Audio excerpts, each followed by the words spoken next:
adverbs of frequency ድርጊታችን በምን ያህል ጊዜ እንደሚደጋገም የሚያሳዩ ናቸው። ለምሳሌ እኔ አስተምራለሁ፣ ስለዚህ መች አስተምራለሁ። I always teach English ልል እችላለሁ፣ ሁልጊዜ ሲሆን ነው። ፈረንሳይኛ ደግሞ በፍጹም አላስተምርም፣ ስለዚህ ምን ልል እችላለሁ? I never teach French አስተምሬ አላቅም ልል እችላለሁ። ስለዚህ ከ100% እስከ 0% ዲግሪው ሊደጋገም ይችላል። እነዚህን ቃላቶች እንመልከት። always, all the time ሁልጊዜ፣ usually, in most cases ማለት ነው።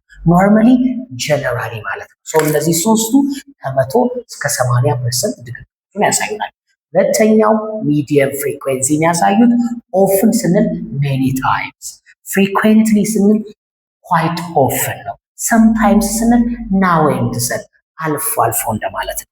እነዚህ ደግሞ ከ70 ዲግሪ እስከ 40 ዲግሪ ድግግሞሽ እንዳለ ያሳዩናል። ዝቅተኛው ሎወር ፍሪኩዌንሲን የሚያሳዩት ኦኬዥናሊ not often ማለት ነው። ሴልደም very rarely ነው። rarely almost never እንደውም አልፈጽመውም ብል ይሻላል የምንለው አይነት ሲሆን እነዚህ ሶስቱ ከ30 እስከ 10% ዲግሪውን ያሳዩናል።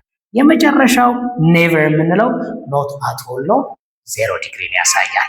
adverbs of frequency በንግግራችን ውስጥ በጣም ወሳኝ ናቸው። ከሰብጀክት ቀጥሎ ማስገባት ይቻላል።